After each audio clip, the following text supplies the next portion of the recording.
برادران اسلام اور سرزمین میوات سے تعلق رکھنے والے نوجوان علماء اور ہمارے مدارس سے تعلق رکھنے والے طلباء،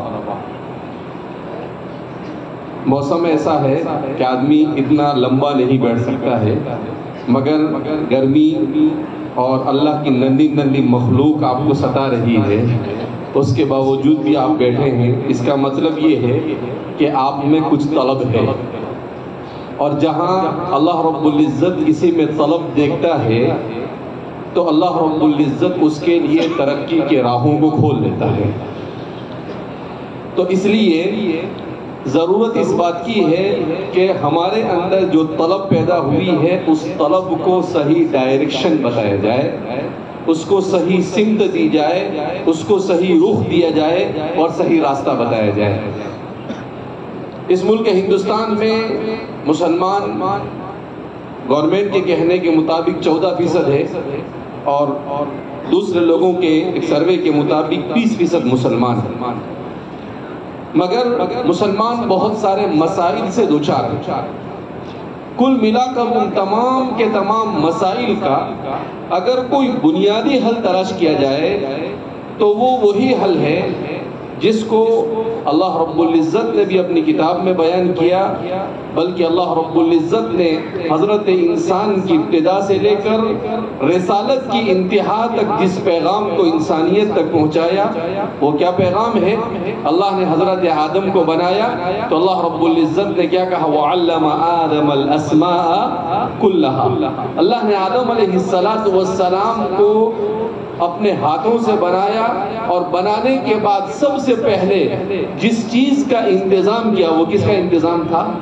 علم کا انتظام۔ کس کا انتظام تھا؟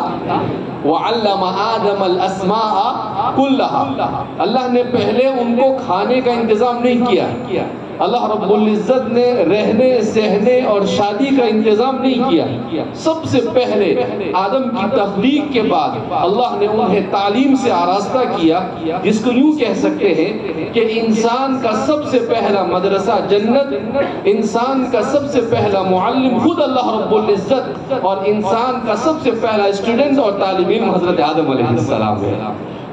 تو یہ انسان کی پہلی بنیاد، پہلی اینٹ یہ کس پر رکھی گئی؟ تعلیم پر رکھی گئی۔ اس کے بعد نبی کریم صلی اللہ علیہ وسلم کو اللہ رب العزت نے آخری دور میں بھیجا۔ آپ صلی اللہ علیہ وسلم پر وحی کا نزول ہوا۔ سب سے پہلی وحی کیا نازل ہوئی؟ نماز پڑھیے وحی نازل ہوئی، روزہ رکھیے وحی نازل ہوئی۔ کیا وحی نازل ہوئی؟ اقرأ بسم ربک الذی خلق، کہ پڑھو اللہ کے نام سے۔ یہاں پر ایک سوال پیدا ہوتا ہے کہ آدم علیہ السلام کو پڑھنے کو نہیں کہا گیا، وعلم آدم الاسماء کہا، اور یہاں پڑھنے کے لیے کہا گیا، دونوں میں فرق کیوں ہے؟ تو اس لیے فرق ہے کہ آدم علیہ السلام کو جب تعلیم دی جا رہی تھی اس وقت ابھی کیریکولم، سلیبس اور کتابیں تیار نہیں تھی، بلکہ ابھی تیاری اس کی شروع ہو رہی تھی۔ لہذا کہا گیا وَعَلَّمَ آدَمَ الْأَسْمَاءَ كُلَّهَا، کہ اللہ نے انہیں سیدھا سیدھا ناموں، چیزوں کے ناموں کا علم عطا فرمایا۔ نبی کریم صلی اللہ علیہ وسلم جس دور میں آئے، اس دور کے آنے تک دنیا میں علم کے چرچے ہو چکے تھے۔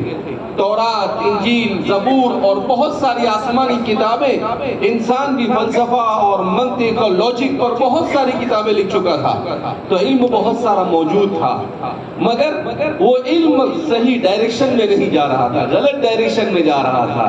علم شرک کی طرف، علم بد اخلاقی کی طرف، علم یہ بے دینی کی طرف اور الحاد کی طرف اور ایتھیزم کی طرف جا رہا تھا۔ اللہ نے پہلی وحی نازل کی، اقرأ بسم ربک الذی خلق، پڑھ اپنے اس پروردگار کے نام سے جس نے پیدا کیا۔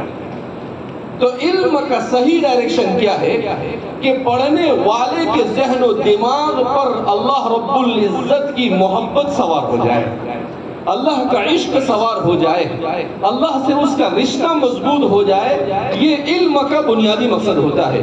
اسی لیے قرآن کریم کی آیت کریمہ جس میں اللہ رب العزت نے کہا وَمَا خَلَقْتُ الْجِنَّ وَالْإِنسَ إِلَّا لِيَعْبُدُونَ، کہ میں نے انسان اور جنات کو محض اپنی عبادت کے لیے پیدا کیا۔ حضرت علی رضی اللہ تعالیٰ عنہ نے اس کی حیرت انگیز تفسیر کی، آپ فرماتے ہیں وَمَا خَلَقْتُ الْجِنَّ وَالْإِنسَ إِلَّا لِيَعْبُدُونَ أي إِلَّا لِيَتَعَلَّمْ ثُمَّ يَعْبُدُونَ، کہ میں نے انسانوں اور جناتوں کو اس لیے پیدا کیا کہ وہ علم حاصل کرے اور علم حاصل کرنے کے بعد عبادت کرے۔ دونوں میں فرق ہوتا ہے، ایک ہے ایسی عبادت جو علم کے بغیر ہو، اور ایک ہے ایسی عبادت جو علم کے بعد ہو۔ جو علم کے بغیر عبادت ہوتی ہے اس عبادت میں لذت نہیں ہوتی ہے، اس عبادت میں چاشنی نہیں ہوتی ہے، اس عبادت میں جان نہیں ہوتی ہے، وہ عبادت صرف فارمیلٹی کے طور پر ہوتی ہے۔ لیکن جہاں پر انسان ہر اپنی عبادت کی ہر چیز کو سمجھ کر کرتا ہے تو وہاں پر انسان کی عبادت میں چاشنی پیدا ہوتی ہے، اس میں لذت پیدا ہوتی ہے۔ اسی لیے نبی کریم صلی اللہ علیہ وسلم پر پہلی وحی نازل کی گئی اقرا، اس سے خلاصہ یہ نکلتا ہے کہ انسان کی کامیابی کا سب سے بنیادی راستہ ہے علم حاصل کرنا اور مطالعہ اور قراءت کرنا اور پڑھنا۔ اس کے بغیر انسانی کوئی بھی معاشرہ ترقی نہیں کر سکتا ہے۔ آپ نبی کریم صلی اللہ علیہ وسلم کے بعد آنے والی پوری تاریخ کا مطالعہ کریں، جس معاشرے کا رشتہ کتاب کے ساتھ مضبوط ہوا وہ معاشرہ ترقی کرتا رہا، اور جس معاشرے کا رشتہ بریانی کے ساتھ مضبوط ہوا وہ معاشرہ تنزل کرتا رہا۔ میں نے سنا ہے کہ آپ کے یہاں بریانی بڑی مشہور ہے، اور ایسی بریانی ملتی ہے کہ جس کے اوپر تیل بہت زیادہ ہوتا ہے، اگر تیل نہ ڈالا جائے تو بریانی والے کے ساتھ مار پیٹ بھی ہو سکتی ہے۔ اب صحیح غلط مجھے نہیں معلوم ہے، لیکن ایسا بتایا گیا کہ بھئی جو بریانی ہوتی ہے اس بریانی پر 2 انچ 1.5 انچ یا 3 انچ تیل ہونا چاہیے، تو جا کر آپ کھاتے ہیں۔ اگر نہیں ڈالا تو وہ بیچارہ پیٹ بھی سکتا ہے کہ بھئی تیل کیوں نہیں ڈالا۔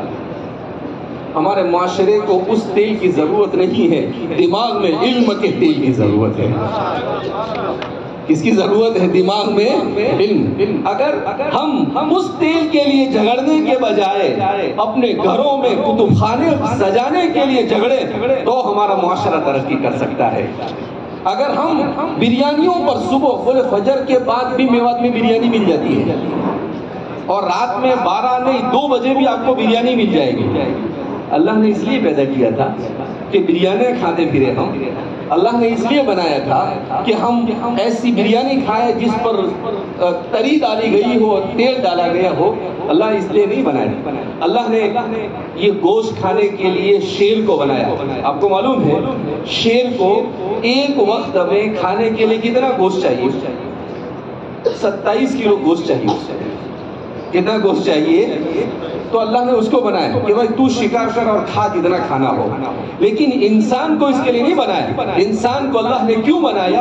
اللہ نے اس لیے بنایا، اسے اللہ نے انسان کو عقل عطا فرمائی۔ یہ عقل ہے، انسان کا دماغ کیسا زبردست ہے۔ جیسے سر نے کہا کہ انسان نے خود اپنے آپ کو نہیں پہچانا۔ انسان کیا ہے؟ رسول اللہ فَأَنْسَاهُمْ أَنفُسَهُمْ، اللہ خود فرماتے ہیں کہ جو اللہ کو بلا دیتا ہے اللہ خود اس کو اپنی ذات سے بے خبر کر دیتا ہے۔ انسانی معاشرے نے جب اللہ کو بھلا دیا، وہ پیٹ کے پیچھے، وہ جیب کے پیچھے، اور وہ پیسوں کے پیچھے، وہ کرسی کے پیچھے، وہ نام و نمود کے پیچھے دوڑنے لگا تو اللہ رب العزت نے خود اپنی ذات سے اس کو ناواقف کر دیا۔ نسوا اللہ فانساہم انفسہم، اللہ نے کہا کہ تو کیا کرے گا؟ اللہ نے اسی لیے روزی کا ذمہ دار اپنے آپ کو بنایا۔ اللہ رب العزت نے اسی لیے عزت اپنے ہاتھ میں رکھی، کیونکہ اللہ کو معلوم تھا کہ اگر انسانوں کو میں روزی اور عزت دے دوں گا تو یہ پتہ نہیں آپس میں کیا کیا کریں گے۔ اس لیے اللہ نے کہا ان اللہ هو الرزاق ذو القوة المتین، رزق دینے والی ذات کس کی ہے؟ اللہ کی ہے۔ ان العزت للہ جمیعا، عزت دینے والی ذات کس کی ہے؟ اللہ کی۔ اب اللہ رب العزت نے نظام بنایا کہ عزت کس کو ملتی ہے؟ عزت اسے ملتی ہے جو قربانیاں دیتا ہے. جو کیا دیتا ہے؟ قربانیاں. قربانیاں آپ کہیں کہ اچھا بہت اچھا فارمولا بتایا مولانا نے, قربانی ایک ہفتہ ہی بچا ہوا ہے اور آ رہی ہے, ٹھیک ہے قربانی کریں گے اور خوب کھائیں گے. ارے بھائی وہ قربانی نہیں, اپنی خواہشات کی قربانی, اپنی خواہشات کی قربانی. کہ بریانی کھانے کا شوق ہوا, 100 روپے ہے, آپ کہیں نہیں میں بریانی نہیں کھاؤں گا, میں ایک اچھی سی کتاب خریدوں گا اور اپنے گھر میں جا کر رکھوں گا. آپ کے دل میں یہ آیا کہ میرے پاس 500 روپے ہے, اس 500 روپے سے میں بہترین آئس کریم جا کر کھاؤں گا, کسی اچھی ہوٹل میں جا کر کھاؤں گا. نہیں, آپ نے کہا نہیں, وہ کھاؤں گا تو کیا ہوگا, کوئی فائدہ نہیں ہونے والا ہے, تھوڑی دیر کے لیے فائدہ ہوگا. میں 500 روپے کی ڈکشنری خریدوں گا اور میرے بچوں کو جا کر رکھوں گا, تو میرا بچہ اپنا جو مسئلہ نہیں سمجھ میں آئے گا وہ اس لغت اور ڈکشنری کے اندر میں حل کرے گا. جب ہم علم کے خاطر اپنی دولت کو قربان کریں گے, اپنی خواہشات کو قربان کریں گے, خدا پاک کی قسم اللہ رب العزت کا اعلان ہے کہ اللہ رب العزت ان اللہ لا یضیع اجر المحسنین, اللہ احسان کرنے والے کی محنت کو کبھی بھی ضائع کرتا نہیں ہے. لہذا ہمارے معاشرے کو علم کی ضرورت ہے, اور علم کی کس طرح سے ضرورت ہے ہمارے معاشرے کو. 2 بات کہہ کر میں اپنی بات کو ختم کروں گا, آپ کو بہت زیادہ صبر کے مرحلے سے گزرنے کی نوبت نہ آئے. ایک تو یہ کہ علم ہے, علم دین اور علم دنیا, یہ 2 علم ہے. شیخ الاسلام وقیح الاسر حضرت مولانا تقی عثمانی صاحب نے بڑی اچھی بات کہی ہے. حضرت نے لکھا ہے کہ جب پاکستان بنا تو ہمارے والد صاحب مفتی شفیع صاحب, معارف القرآن جنہوں نے لکھی ہے, مفتی شفیع صاحب کے بارے میں حضرت کے عجیب بات لکھی ہے. کہا کہ اللہ کے ذکر کے ایسے عادی تھے کہ لا الہ الا اللہ ان کا تکیہ کلام تھا. یعنی جب کچھ کام نہیں ہوتا تو ان کی زبان سے لا الہ الا اللہ جاری ہو جاتا تھا, اس کے علاوہ اور کوئی فضول کا لفظ اپنی زبان سے نہیں نکالتے تھے. تو مفتی شفیع صاحب نے کہا اس موقع پر تقریر کی, اور اس تقریر میں یہ کہا کہ اس ملک کو جو اسلام کے نام پر بنا ہے اسے دارالعلوم دیوبند کے نصاب کی ضرورت نہیں, اسے ندوۃ العلماء کے نصاب کی ضرورت نہیں ہے, اسے علی گڑھ کے نصاب کی ضرورت نہیں ہے. تو لوگوں کو تعجب ہوا کہ دارالعلوم دیوبند کا پڑھا ہوئے مولانا ہی نہیں مفتی صاحب ہے, اور وہ کہہ رہے ہیں کہ دارالعلوم دیوبند کے نصاب کی ضرورت نہیں ہے. اور اس کے بعد حضرت نے کہا کہ دارالعلوم دیوبند اور ندوۃ العلماء اور علی گڑھ یہ ایک مخصوص حالات میں ان مدارس کا قیام عمل میں آیا. اگر اس وقت دارالعلوم دیوبند کو نہیں بنایا گیا ہوتا اور ہمارے اکابرین نے اس کی بنیاد صرف خالص علم دین کے لیے نہ رکھی ہوتی تو آج ہندوستان کی حالت تو اندلس اور غرناطہ سے بھی زیادہ خطرناک ہوتی. لیکن اللہ جزائے خیر عطا فرمائے, حضرت حجت الاسلام حضرت مولانا قاسم صاحب نانوتوی نور اللہ مرقدہ کو, حضرت مولانا رشید احمد گنگوہی, حاجی امداد اللہ صاحب مہاجر مکی رحمۃ اللہ علیہ اور آپ کے رفقا کو کہ آپ نے دارالعلوم دیوبند کی بنیاد ڈالی. اس کے بعد آپ نے کہا کہ اس وقت اگر وہ نہ ہوتا تو ہمارا دین ختم ہو جاتا, ہماری نسلوں میں دین باقی نہ رہتا. مگر اب حالات بدل چکے.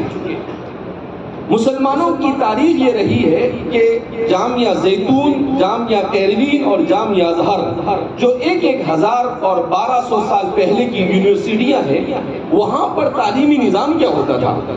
کہا وہاں پر بچے کو 10 سال تک مکمل دین بہترین سکھایا جاتا تھا, اور ماڈرن ایجوکیشن جو ہوتا تھا وہ بنیادی چیزیں اسی کی سکھائی جاتی تھی.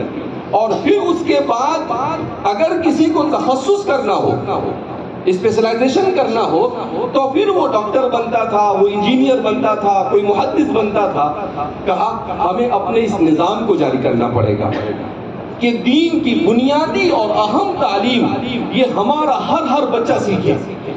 کیوں؟ کیونکہ اگر ہمارا بچہ ڈاکٹر اور انجینئر بنتا ہے مگر ہمارے مکتب کا نظام صحیح نہیں, ہمارے اس بچے کو گھر میں دین کا ماحول صحیح نہیں مل رہا ہے, وہ ڈاکٹر تو بنے گا مگر وہ مسلمان باقی نہیں بنے گا.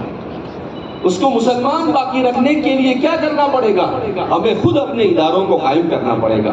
ہندوستان میں مسلمانوں کو اگر اپنے بلبوتے پر کام کرنا ہے 2.5 لاکھ اسکولوں کی ضرورت ہے۔ کتنے اسکولوں کی ضرورت ہے؟ 2.5 لاکھ۔ آج ہمارے بچے جو ارتداد کا شکار ہو رہے ہیں، اس میں ان بچوں سے زیادہ ہم ذمہ دار ہیں کہ ہم نے اپنے ادارے نہیں قائم کیے اور ہمارے بچوں کو غیروں کے حوالے کیا تو وہ اس ماحول میں جا کر ارتداد کا شکار ہوئے۔ اللہ کے یہاں پر ان کو سوال کرنے سے پہلے، ان کے جواب سے پہلے مجھے اور آپ کو جواب دینا پڑے گا۔ کیوں ہم نے انتظام نہیں کیا؟ آج بھی ہم سو رہے ہیں، ابھی بھی ہمارے پاس موقع ہے کہ ہم کھڑے ہو اور اپنے دینی ماحول کے اندر اپنے اداروں کو قائم کریں۔ ہمارے اپنے بچے ہمارے پاس آ کر پڑھیں، کیوں ہمارے بچے غیروں کے حوالے کریں؟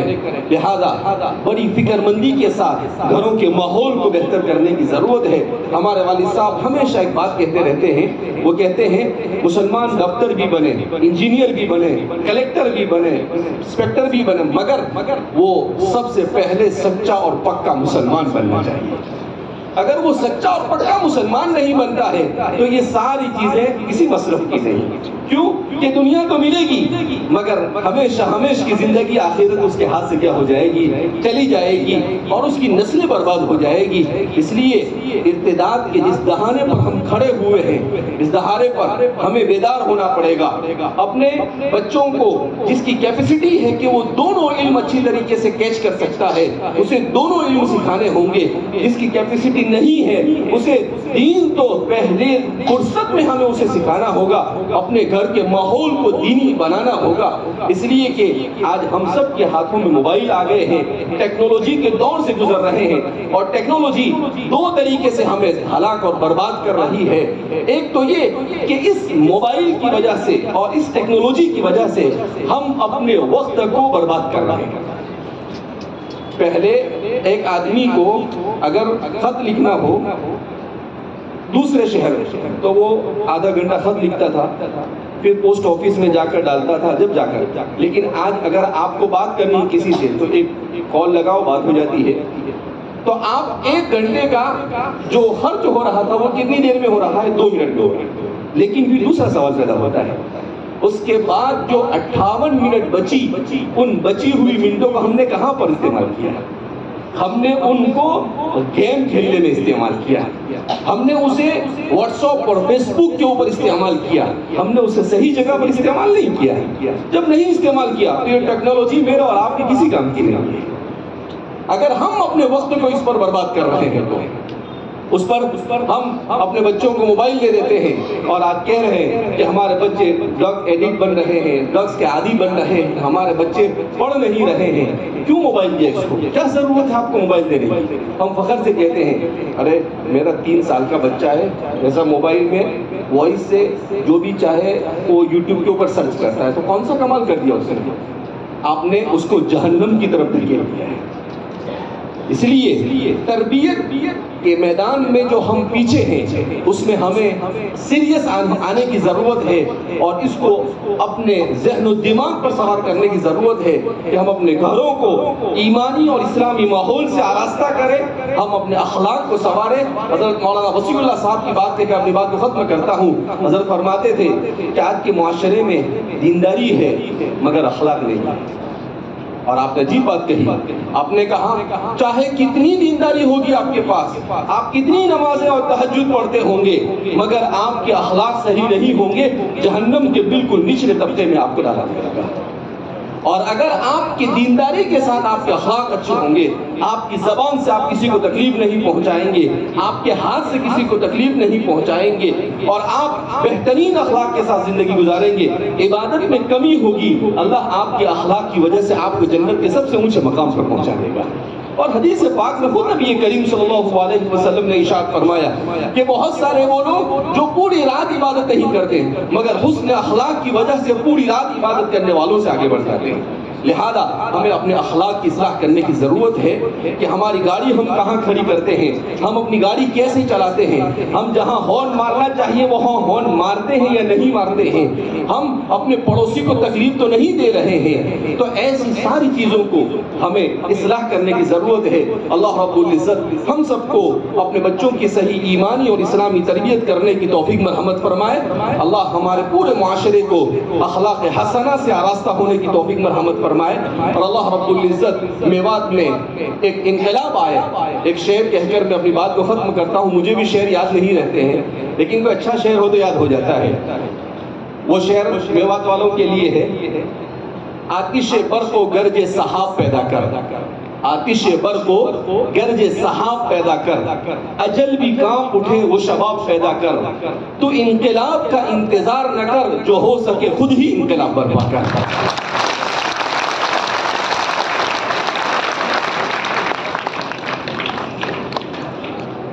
کانپتا ہے دل تیرا اندیشہ طوفان سے کیا، کانپتا ہے دل تیرا اندیشہ طوفان سے کیا، نا خدا تو بحر تو کشتی